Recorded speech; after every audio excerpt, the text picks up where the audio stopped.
Kawaloni mar mondo mi warangi. To sane ka ko warango sigeni mamoko mabende osehinyo oganda ni ji makwan gi ok tin ne 45 osekwany ringregi mano bang' midhiero mar koth mapek manyocha ochwe pacho kae kendo kelo oula ma oyweyo oganda kendo kelo midhiero mapok oyangi.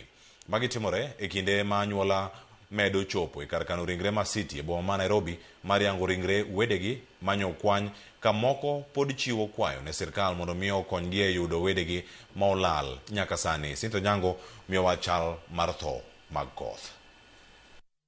Moheo seche 48 bang' koth mapek chwe boma ma Nairobi e midhiambo mar tich abich kendo kelo oula mapek e apeini madongo, ringre pod ikwanyo e aoche kod odundu mag minyaga.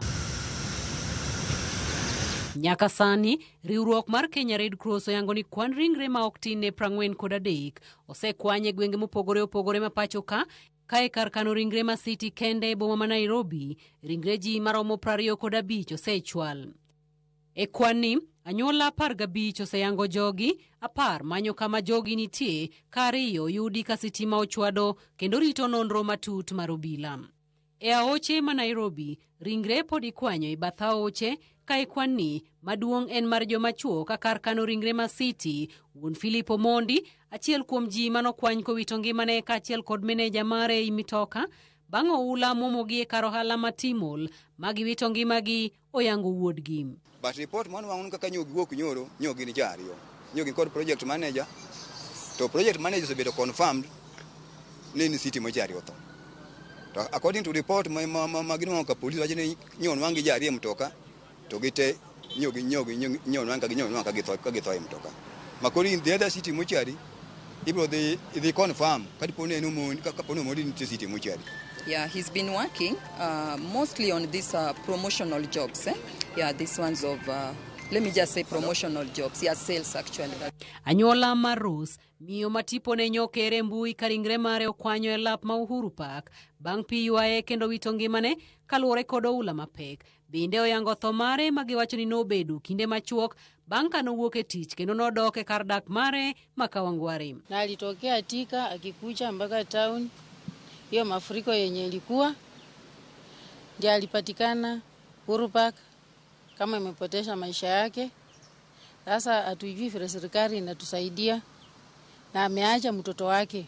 Kulingana na ripoti ameandika hapa kwa kitabu, alipatikana Uhuru Park.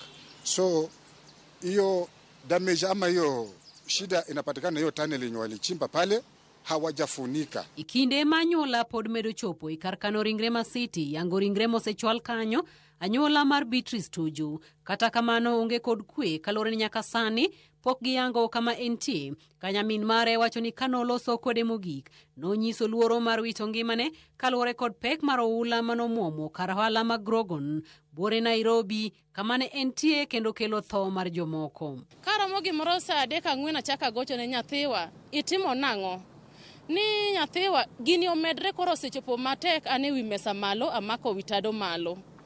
Karomo gimoro sa 6 achaka gocho ne osa nyathiwa atho sauti to wuok ng'ama dwa ywak nyathiwa gini nega. Karomo gimoro sa 7 kago sime mteja.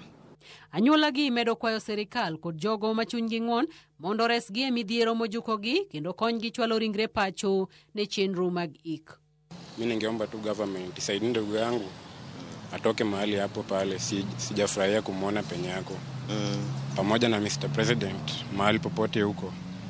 Eka kiatu yako mahali tuko. Ingiza kiatu yako kwa hii familia ujiulize kama ni wewe ingekuwa aje. Mimi naweza omba tu government, please tusaidie na usaidizi tuone vile tutapeleka Philip kutoka hapa mpaka nyumbani Siaya tuende tumpumzishe. Kaluwore kod duol mar Kenya Red Cross, kaunti 16 oyudo midhiero mar oula, anyuola moheo 10,000 oyudo pek ka ji maromo 4,845 ochuno mondo dare miechgi kendo many kuonde dak mamoko.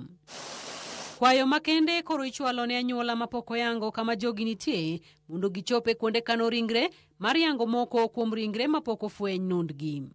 Cynthia Onyango, Ramogi TV, Nairobi. Nyakora mujonka machalo podi kotenore kod wechego mago mag oula.